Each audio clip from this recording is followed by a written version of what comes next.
The Hour of the Time may be contacted at HOTT, that's H-O-T-T, P.O. Box 940, Eagar, spelled E-A-G-A-R, in the state of Arizona, 85925. Our phone number is 928-333-2942, and our website is www.houroftetime.com.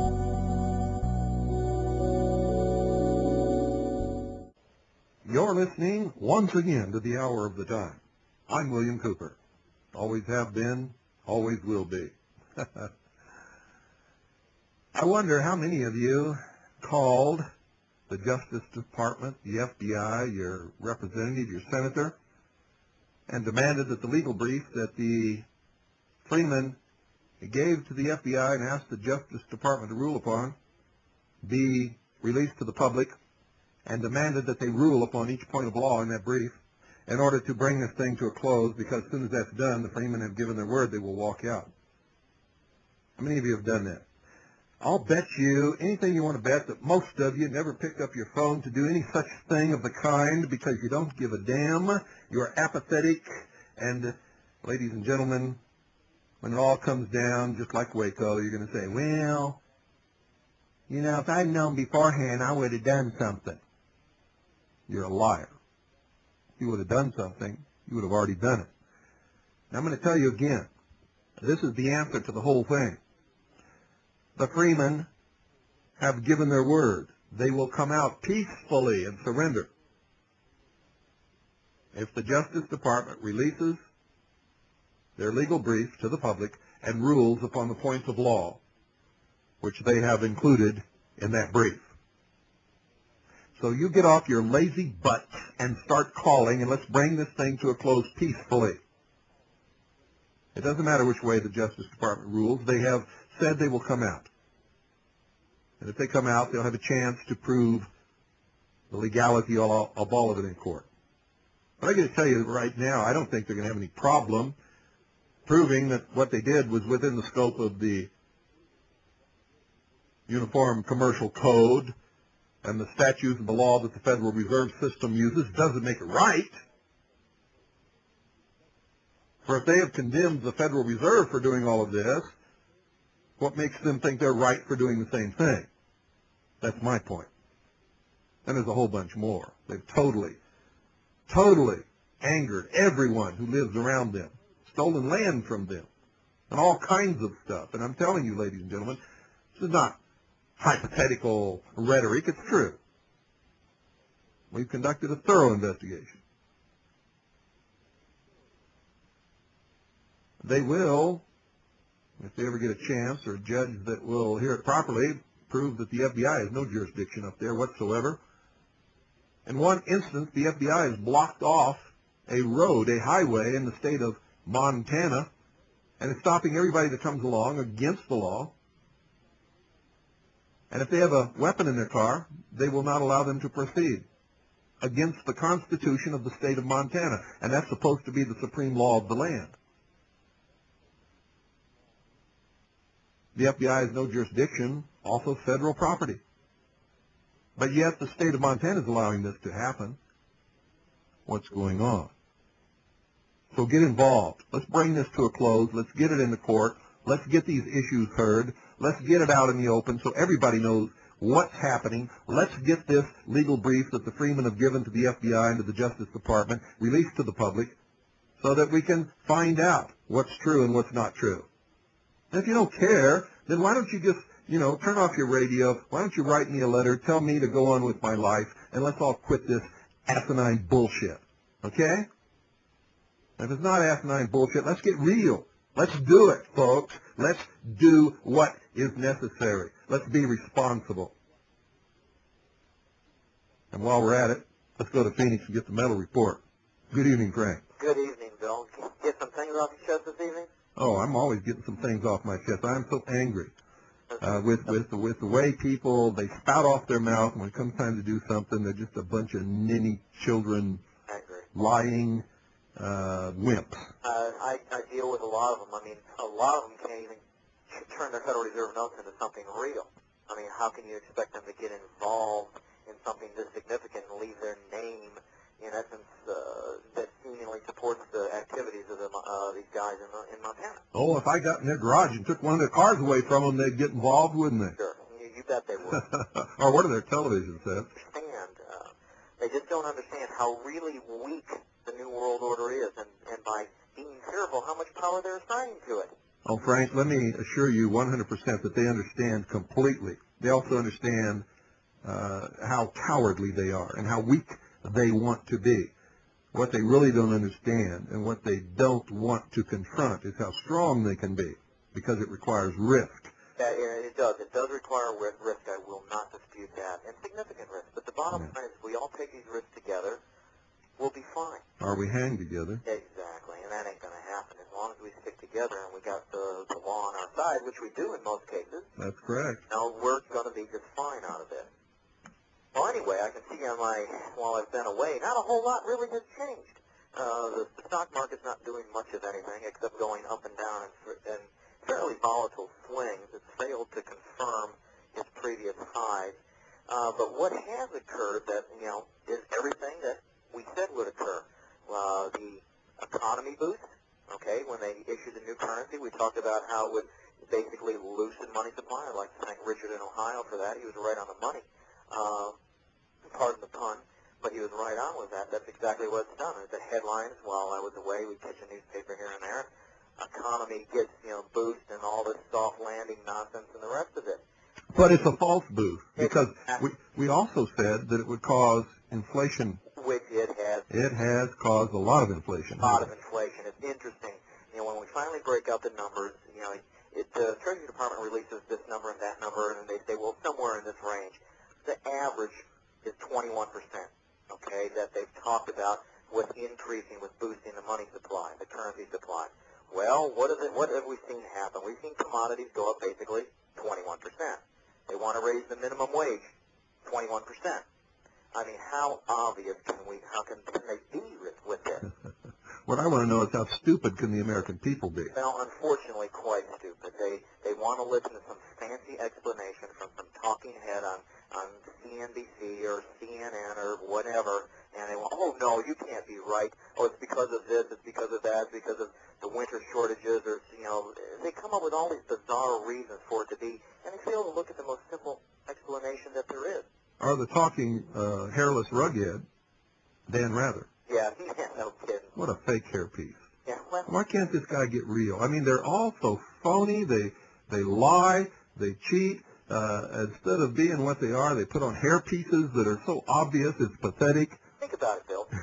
Obvious hairpiece. What does it do? It makes you feel sorry for him, right? Doesn't make me feel sorry. It makes me disgusted. Well, sure. You and I look at things differently, and a lot of listeners do. But the vast majority of Americans that are sheep, okay, they look at it and they feel sorry for him. And they'll tend to, put their heart on their sleeve for him. They'll thought he's bearing his soul. He can't even go out and get a good hairpiece, kind of a... Now, the guy makes $2 million a year. I know. Well, it's all part of the game, the subtle mind games that go on with these talking heads. But, that's where we're at. We're in a situation right now where if we look historically at the situation, according to Barron, okay, someone employed in manufacturing, your average blue-collar worker, in 1929, it took him basically 1.25 weeks to be able to earn enough money to buy one share of the S&P 500.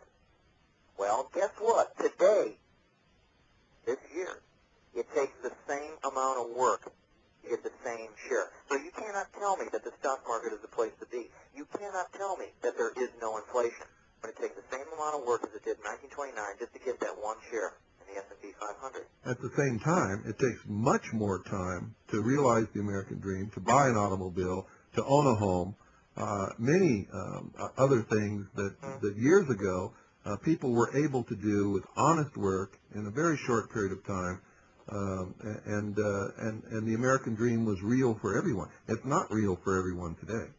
Now, in the inflation scenario, okay, there was a bear market in 1966. In 1995, we saw some fairly large gains in the Dow. When you use inflation-adjusted numbers, you finally saw a recovery to the pre-bear market collapse, 1966. That's how bad inflation has been. For the Treasury Department, Wall Street Journal had an article today. Treasury plans to sell inflation-indexed bonds. If there's no inflation, why do they need to do this? They're just drawing people in. Well, an interesting point is the vast majority of our debt used to be held by private entities. It is now held by global central banks. The bankers own it all right now. They control it all right now. What we see in the stock market is a lot of corporate selling by the CEOs, by the people that are high in the corporate structure. They're selling their stock shares. The company itself is buying it back. The company is buying ownership. They get to write that stuff off. So they're getting everything is laying in wait right now. Everything is making its, completing the circle in essence, because these people are getting ready for a very bad occurrence. Why else would they sell their stock shares? If they're so lucrative, why would the CEO of a company get rid of his stock shares? There's something that's extremely wrong with this whole situation right now. 1929, another example, about 3 months prior to the collapse, they came out with a new currency, a new contract, a new Federal Reserve note, just like we've recently had here past March 25th. We are living in very interesting times, and that's a significant understatement. We saw another Wall Street firm jump on the gold bandwagon. Barton Biggs, he's the global strategist for Morgan Stanley. They just took a $1 billion position in gold. This is from the May 7th Wall Street Journal. So everybody's getting ready. For those, all the big guys are getting ready. If you little people out there haven't gotten ready, you need to do so. It's real simple. The writing's been on the wall for a long time. You need to get it done. It's good enough for Barton Biggs. It's good enough for Morgan Stanley. It's good enough for you. It's always been good enough for me. Yeah. I got an interesting quote. Maybe you can, it's going to be interesting to see how many people figure out who said this. In the absence of the gold standard, there is no way to protect savings from confiscation through inflation. There is no safe store of value. Deficit spending is simply a scheme for the hidden confiscation of wealth. Gold stands in the way of this insidious process. It stands as a protector of property rights. Wild guess? Well, in the first place, I have to tell you that the statement is false. For the United States has never been on a gold standard. The coin of the realm, the money of account defined in the law, has always been $1, a silver dollar, or an equivalent value of gold. But it's always been based upon silver. So whoever said that was wrong. A lot of people are wrong. They always thought we were on a gold standard. We never were. It's just that the United States government froze the price of silver and gold during most of its history and dictated exactly what the measurement in weight and purity of silver and gold would be in a coin, but the law is based upon a silver dollar, not a gold dollar. I agree, but gold is, the political, the monetary. But Alan Greenspan said that 30 years ago. That's great. Write that down, put it in an envelope, and send it to me, because I'll use that all the time. I will do so. I'll publish it in the front page of Veritas and send it to his office. Yeah, especially since he's the one who wants to have these inflation-adjusted index bonds. Unbelievable. A little interesting tidbit from the former Soviet Union.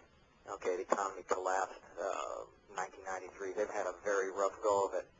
From 1917 to this day, in Russia, you're not allowed to own gold bullion. It's always been, that's been the case. After they killed their enemies, the communists,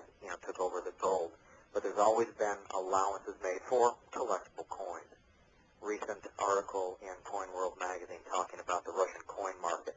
It's basically, the Russian market is like mealtime at the zoo, a feeding frenzy.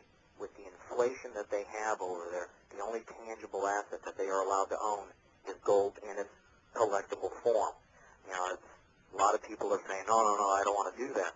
Well, the fact of the matter is it's historically documented. It's all over the globe. It is a very viable alternative. And the former Soviet Union is a prime example, especially with what they're going through right now and what they've been going through.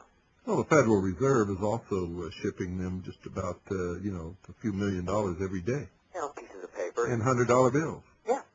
And that's really what's fueling the collapsed, so-called collapsed economy over there. Unfortunately, it's being delivered to the Illuminati-controlled underworld. So it doesn't help the average citizen. No, it doesn't. This helps the robber barons. Well, have you got any last comments to close with? Well, not really. I mean, my time away was well spent. I got to spend it with a Special Forces Operational Detachment Alpha. I got to go out in the field with an A-team for a couple of weeks. The things that I saw, things that I listened to and talked to these guys about, it's very significant. When you understand some things, some concepts, just as you cannot take and find out the area of the circle without knowing a constant, without knowing pi, you cannot understand and grasp the New World Order without understanding a couple concepts. And that's Ordo ad Chaos and the fact that you've got a couple major factions that are in opposition to each other. And when you plug that into your equation, when you plug those constants into your equation, everything falls right into place. It's very interesting to see that the establishment wants special forces done away with, period.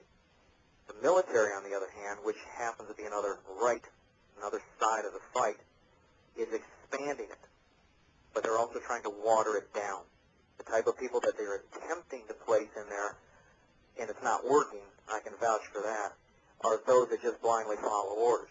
Well, that ain't happening. But it is intriguing to see how these guys, what they're trained to do, what they're trained to operate as, is going behind the lines and being a force multiplier. And I got to watch the process from beginning to end. One of the first things they do is they make a list, a payroll list, that they send back to headquarters. One of the last things they do, it's called demobilization, is take the guns away. After the war, after the battles are won, okay, we got it under control now, you guys can go home. Give us your gun. Good luck. That's exactly what was very interesting point, because the guys on the team, even though they were instructed to do that, wouldn't. The instructors said, it's not your problem. Real world scenario, it's not your problem. Real world scenario is if they try, and I don't care how well trained they are, or what kind of special forces they are, or anything else. Real world scenario is there isn't a force, a military force upon the face of this earth that can deal with an armed American populace in a guerrilla warfare. That's a fact. And it's suicide to even attempt it, and they know it. And that's why they have this great campaign on to disarm the American people. They know they'll lose the battle if they fail to get the guns out of the hands of the American people. And I'm going to tell you right now, it ain't going to happen. No. You know, they might get some. They might get those people that are not inclined to do anything anyway, who don't understand really and truly what's going on. They'll get the guns from the fools, the cowards, any assistance anyway. And the people that believe in go along to get along. Exactly. But the bottom line is this whole situation is destined to lose. Mm-hmm. And it was just interesting to sit around the campfires and listen to the discussion, because every one of these people was fully cognizant of the quote-unquote New World Order and would not partake in it. Okay? That was the most encouraging thing I've seen. Well, unlike you and many others, I don't listen to what people say. I watch what they do. Yeah. When they align themselves with freedom, with the militias, and when they do the right thing, then and only then will I believe them. Mm-hmm. Until then, I don't believe a word anyone says. I just listen and watch. And what they do tells me what the truth really is as far as who they are, what they are, and what they believe in. Thank you so much, Frank. All right, Bill. Take care. We'll see you next week. Bye-bye. Good night. Call Swiss America Trading, folks. Ask for Frank. 1-800-289-2646. Do it tonight. You know how you are. You know how we all are. We all tend to procrastinate. Don't go away. I'll be right back with a very interesting broadcast that you don't want to miss.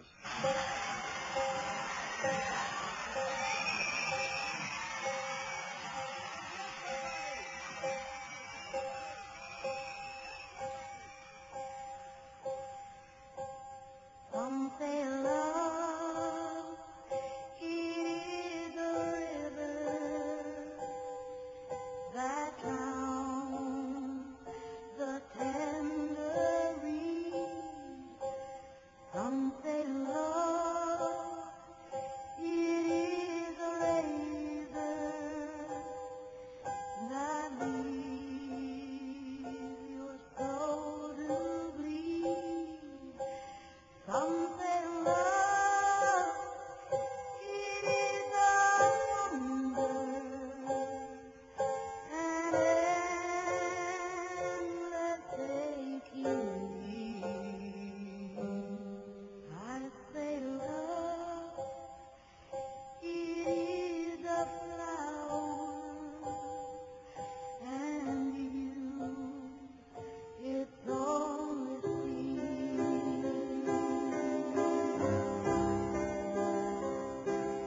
It's the heart afraid of breaking that never learns to dance. It's the dream afraid of waking that never takes a chance.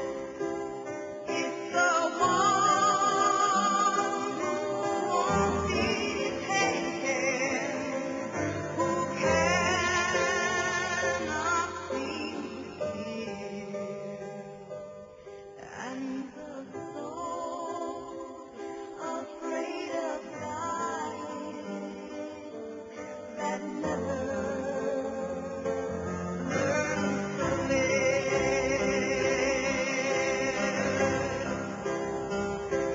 When the night has been too lonely and the road has been too long, and you think that love is only for the lucky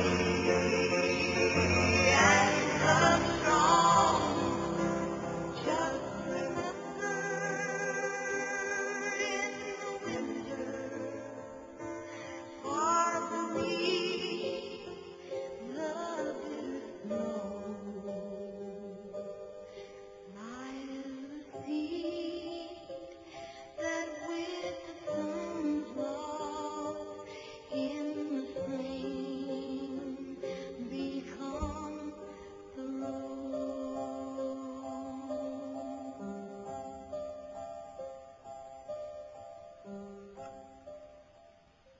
Ladies and gentlemen, tonight's broadcast is about the Rosicrucian philosophy. And I can touch in the beginning and put my thumb upon the very fundamental fault of this Rosicrucian philosophy, the Rose and Cross. For there is literally nothing that these people cannot and do not explain. All based upon your willingness to believe, no proof whatsoever. In fact, most of it flies in the face of common sense, and much of it can be easily disproven very quickly. You have to marvel at the patient digging and the interminable babbling that produces a never-ending stream of facts and subjects, all fitting neatly within the confines of this all-absorbing system.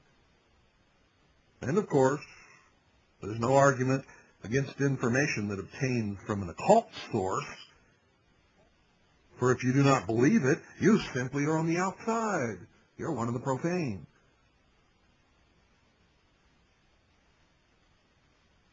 if you are investigative-minded or scientifically oriented, and you really investigate and you really listen and apply what they teach to known facts, history, to science, to the real world, very, very quickly can put them in the garbage can where they belong. The name of this organization itself is an apt illustration of the uncanny ability to interpret all things and make them fit, whether they do or not. It so happens that in the 13th century, a man named Christian Rosenkreutz, whether he ever existed or not is open to debate, for nobody can prove that he ever even lived. In fact, many assert that he is nothing but a legend created by the mystery school in order to disguise the fact that this was not a new religion, was not a new teaching, but was the same old mystery religion of Babylon in a slightly different form. But nevertheless, the same. This Christian Rosenkreutz, according to the story, the legend, began to bring out into the open teachings which hitherto had been promulgated only in secret, but nobody ever met him. Nobody ever saw him. Nobody ever knew him. All they saw was a paper supposedly written by him, which has been disputed by every authority since then.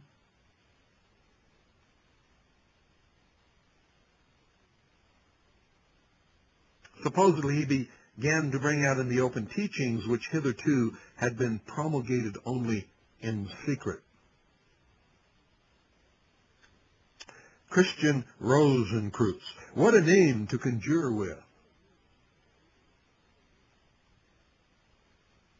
What a name. He founded the mysterious order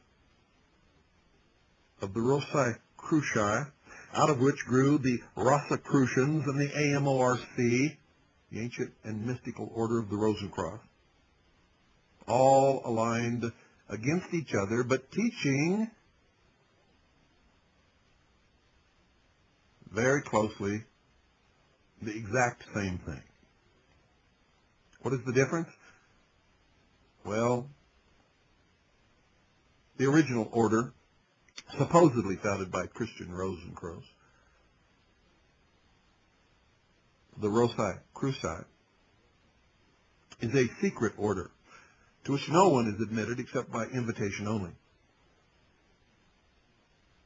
The AMORC is an order existing in California to which anyone can apply and obtain the first 9 degrees, and if they want to go higher, then that's by submission for an application and then ultimate approval. And of course, there is the third, the Rosicrucians, which is pretty much open to just about anybody.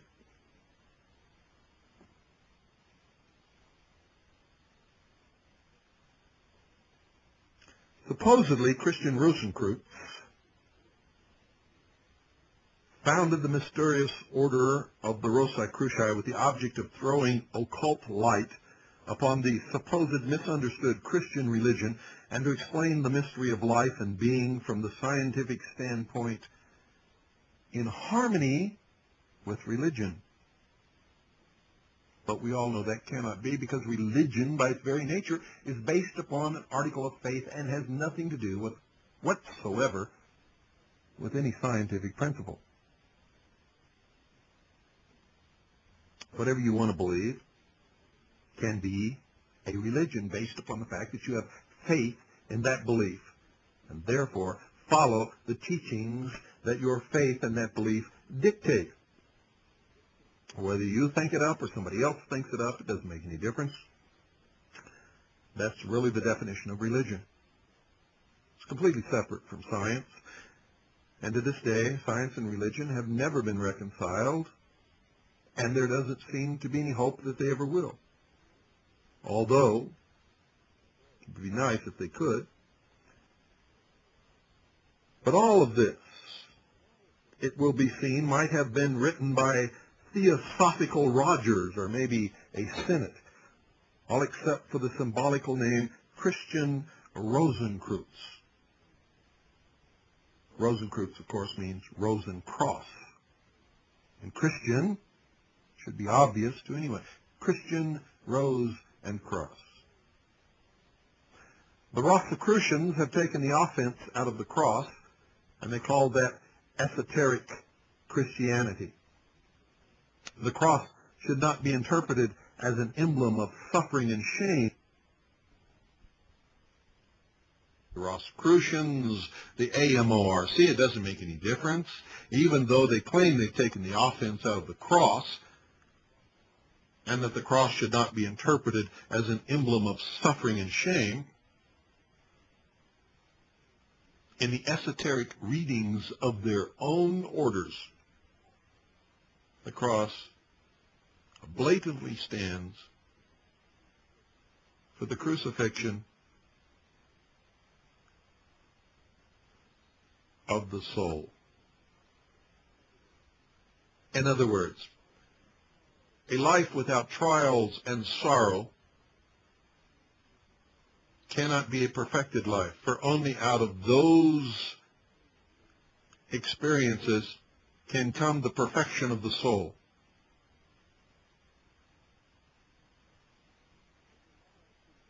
So they lie to what they call the profane, and they tell the truth, of course, to the higher initiates. Never to the lower initiates, who aren't initiates at all, of course.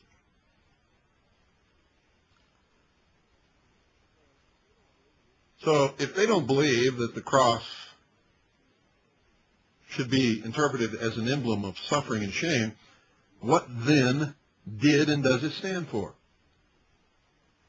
Well, you can ask Plato, who was an initiate. He was an initiate, and I've covered that many times on this broadcast. And he wrote, quote, "The world soul is crucified," end quote. With these words, he informs us, ladies and gentlemen, this Greek philosopher gave out the occult truth. And what is that truth? Very simply this, that the cross is symbolical of the life currents vitalizing the bodies of plants, animal, and men, end quote. But it's only the truth if you believe in this secret religion.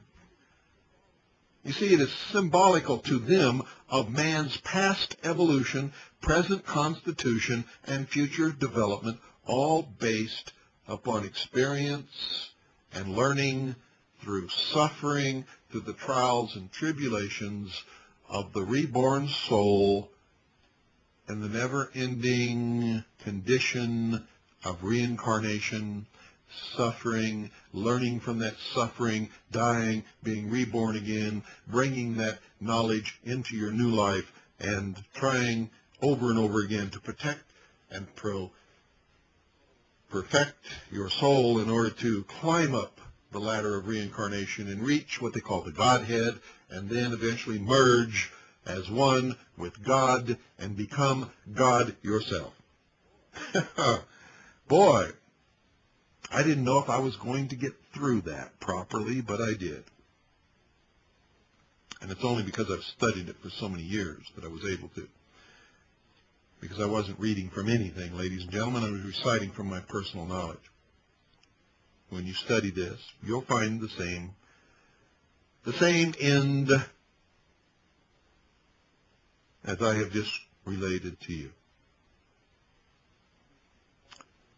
It is symbolical of man's past evolution, present constitution, and of course future development.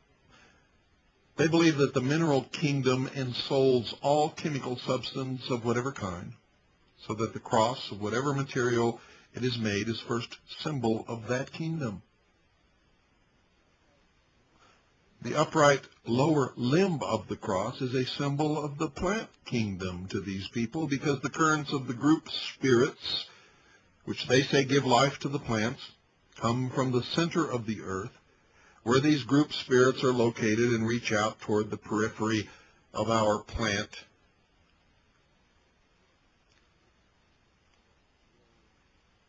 The growing vegetable kingdom, and into space. Now you already know why this is so easy to disprove. Because that is nothing but bullshit babble. The upper limb of the cross, they say, is the symbol of man, because the life currents of the human kingdom pass downward from the sun through the vertical spine, and now you're getting in line with the mystical teachings of the mystery religion of Babylon throughout time. The sun, the manifestation of God's power, where the life currents of the human kingdom pass downward from the sun through the vertical spine, knowing that without the sun no life could exist upon this earth. Thus man is the inverted plant, they say. For as the plant takes its food through the root, passing it upward, so does the man take his nourishment by way of the head, passing it downward, and that is the esoteric meaning when you see in these mystical publications an illustration of a tree upside down with its roots in the air and its leaves and its branches blooming with flowers beneath the earth.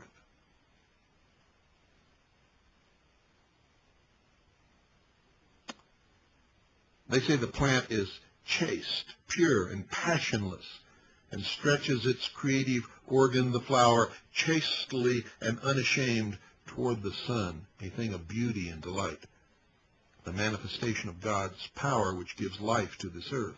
Man inhales the life-giving oxygen and exhales the poisonous carbon dioxide, which is a false statement, ladies and gentlemen. Because when man inhales the life-giving oxygen, it is only life-giving to man and animals. When he exhales the supposed poisonous carbon dioxide, he is exhaling what the plant kingdom and the vegetable kingdom actually thrive upon. Therefore, it is not poisonous, but is merely a waste product of man and animals. And oxygen is not a generative, life-giving force, except to man and animals. For to the plant kingdom, it is their waste product. So neither oxygen nor carbon dioxide are poisonous or life-giving, but are merely the way that nature takes its balance. And that is what these fools don't understand. And they are fools for believing all this gobbledygook. It takes an uninformed, immature mind to bite on obviously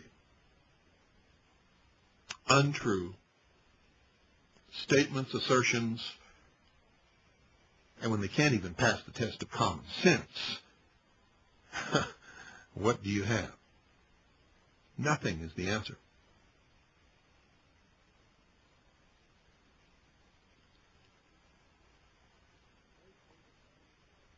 They say that man inhales the life-giving oxygen and exhales the poisonous carbon dioxide.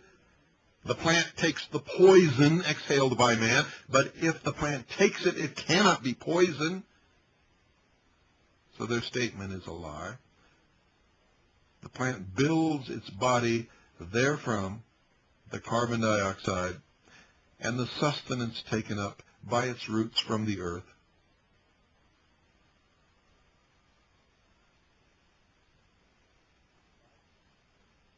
And the byproduct is oxygen. They say that the plant is returning to us, mankind, the elixir of life, the cleansed oxygen.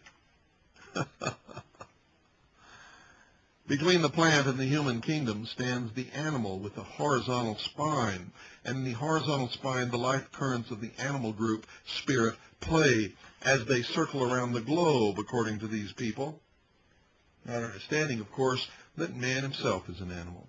Therefore, they say the horizontal limb of the cross is the symbol of the animal kingdom. Quote, the animal which is symbolized by the horizontal limb of the cross is between plant and man. Its spine is in horizontal position, and through it play the currents of animal group spirit which encircle the earth.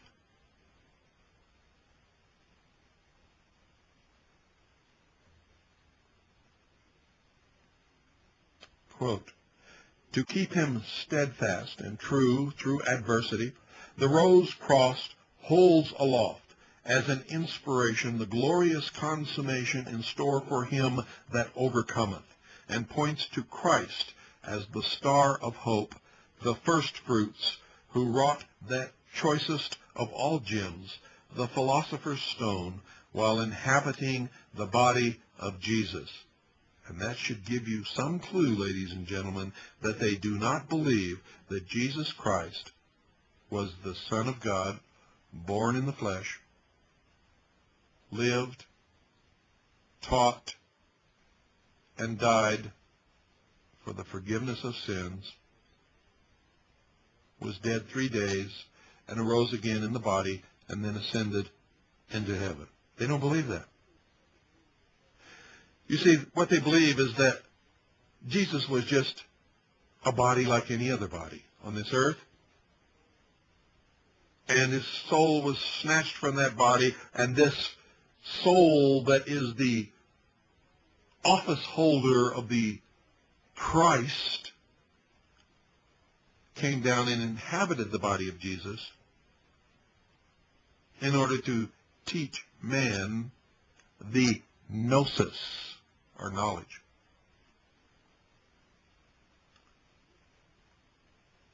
And you wouldn't have known that if I had not interpreted what they just said there to you. Let me read it to you again, and after you have heard the interpretation, you will understand exactly what it means. To keep him steadfast and true through adversity, and only adversity can create the knowledge that enables the perfection of the soul. The rose cross holds aloft as an inspiration the glorious consummation in store for him that overcometh, and points to Christ as the star of hope, the first fruits, who wrought that choicest of all gems, the philosopher's stone, which is code for the perfection of the soul, while inhabiting the body of Jesus. So what they're saying is some outside force came and inhabited this body of Jesus, took his soul and put it somewhere else. And in that body, through the suffering that Christ underwent, perfected that soul in order to give gnosis, or knowledge, or learning to the human race. It has nothing to do with God being born, incarnate, in the flesh, through a virgin birth, on this earth, living, teaching, and dying for the forgiveness of sins, being 3 days within the tomb, rising in the body, and then ascending into heaven. That's not what they're talking about. And they claim that they're Christian.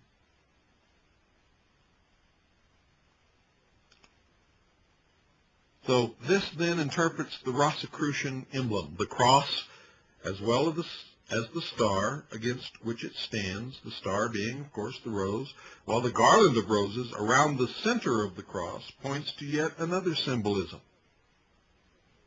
And I quote, in the form where it is represented with a single rose in the center, it symbolizes the Spirit radiating from itself the four vehicles, the dense, vital, and desire bodies, plus the mind, where the Spirit has drawn into its instruments and become the indwelling human spirit. But there was a time when that condition did not obtain, a time when the threefold Spirit hovered above its vehicles and was unable to enter. Then the cross stood alone, without the rose, symbolizing the condition which prevailed in the early third of Atlantis.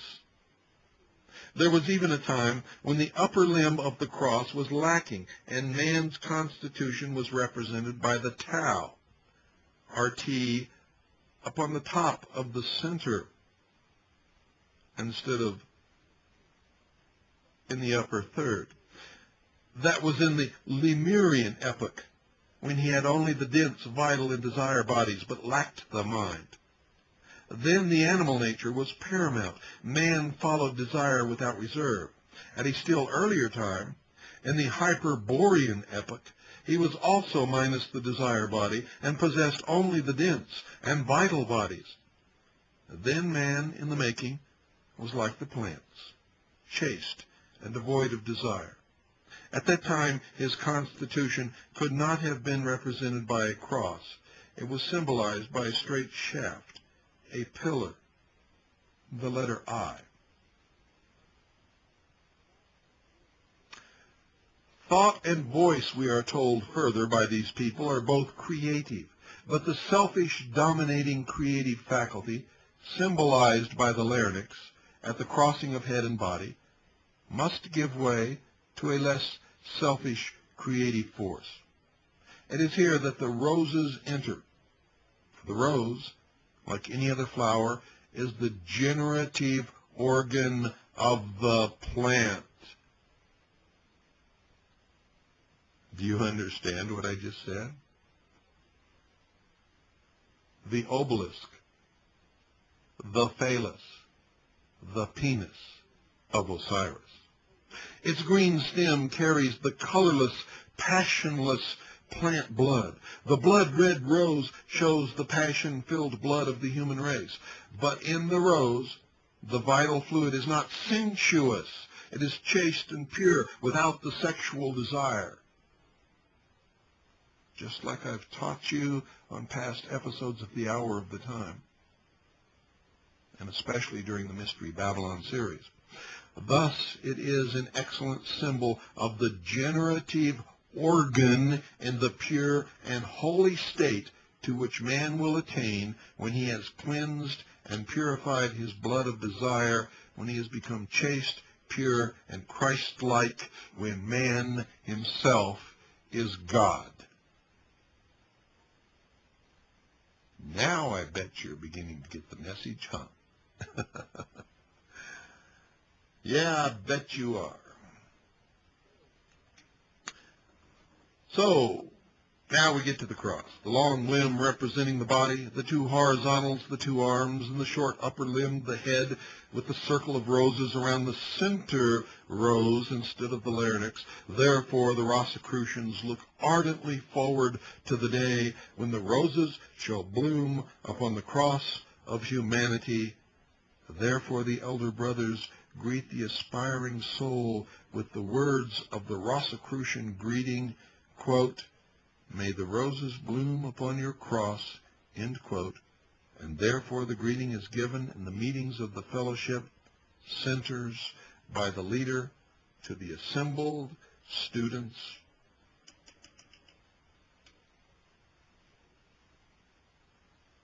Probationers, disciples, who respond to the greeting by saying, quote, "and on yours also," end quote. Remember, the soul can only be perfected and become immortal through sacrifice and suffering. It was no coincidence that in the speech given by Bill Clinton at the memorial service for the Oklahoma City bombing victims in Oklahoma City, that he made reference to those who have sacrificed and had in his possession, as did everyone there. They were given it as they entered the hall, one solitary red rose.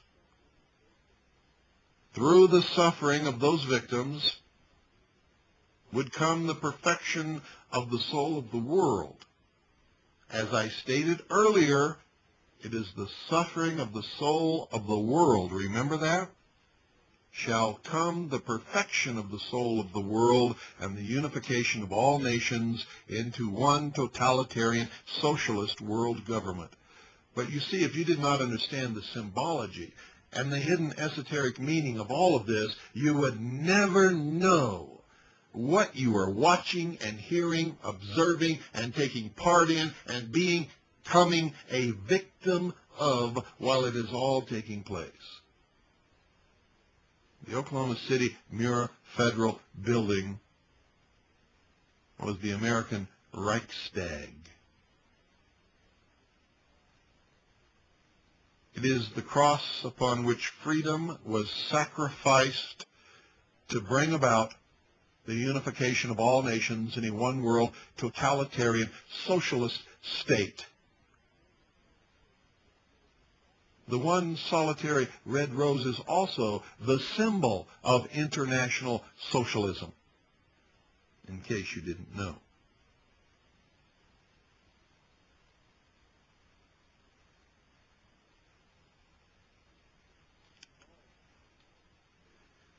It is all very profound, quite esoteric, which means hidden, a different language.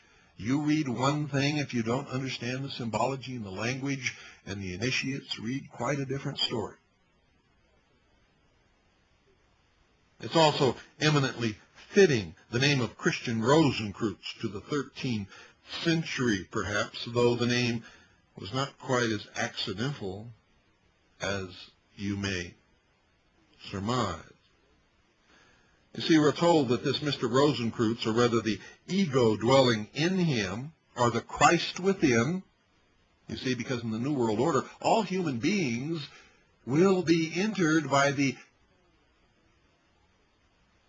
soul possessing the office of the Christ. All will become Christed, and eventually will become God. That's the New World religion. The New Age religion. It's what the Vatican is leading you toward. It's what Pat Robertson is teaching you the very beginnings of.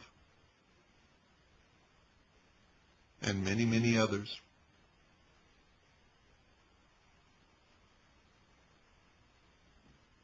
Gene Scott.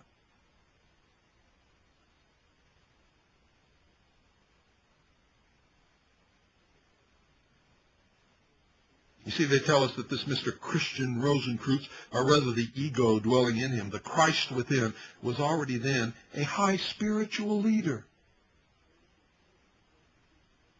His birth as Christian Rosenkreutz merely marked the beginning of a new epoch in spiritual life in the Western world. And he has since that day taken a new body when his successive vehicles have outlived their usefulness, or circumstances rendered it expedient that he changed the scene of his activities. He is the Maitreya. He is the promised Messiah. He is the Antichrist. He is the liar. He is the deception. And he's not the only one.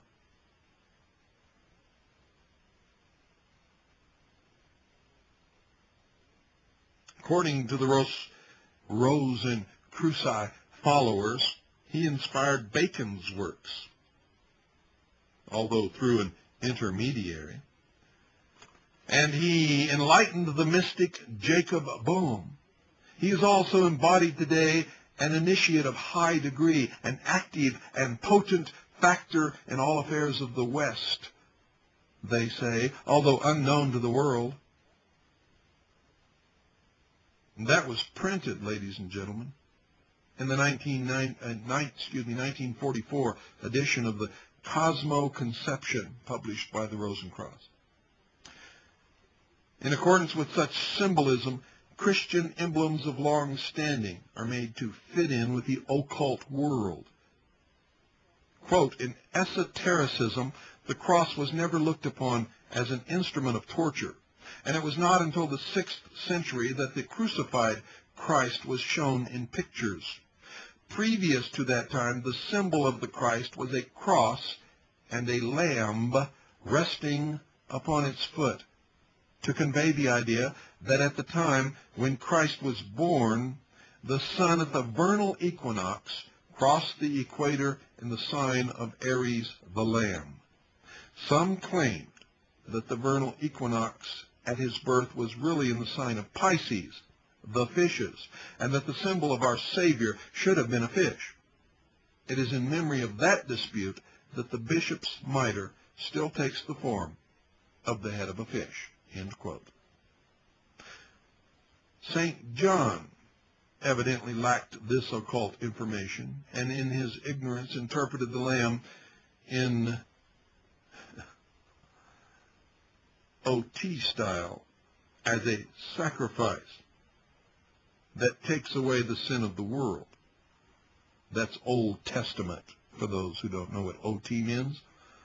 And the early Christians, who for fear of being betrayed to the enemy, drew a fish in the sand to see if there were an understanding response, interpreted the symbol of the fish as follows: ichthus, which is Greek for fish; I, which is interpreted as asos, and ch, ristos, th, al, u, eos, s, otter.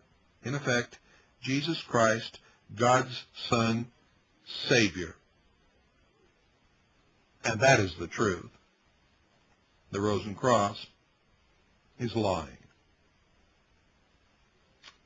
For it is historical fact, not conjecture.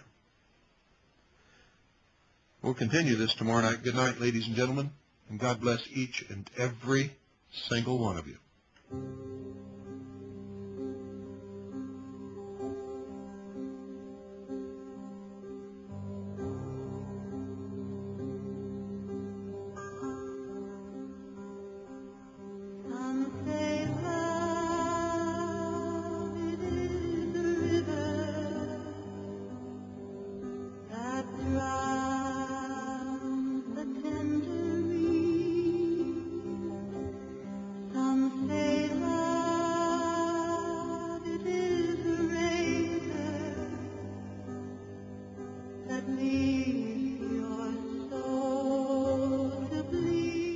If you've never really listened to the lyrics of this song, it's all about the suffering upon the cross of sacrifice, trials and tribulations, the death and rebirth of the perfected soul.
The hour of the time may be contacted at HOTT, that's H-O-T-T, P.O. Box 940, Eager, spelled E-A-G-A-R, in the state of Arizona, 85925.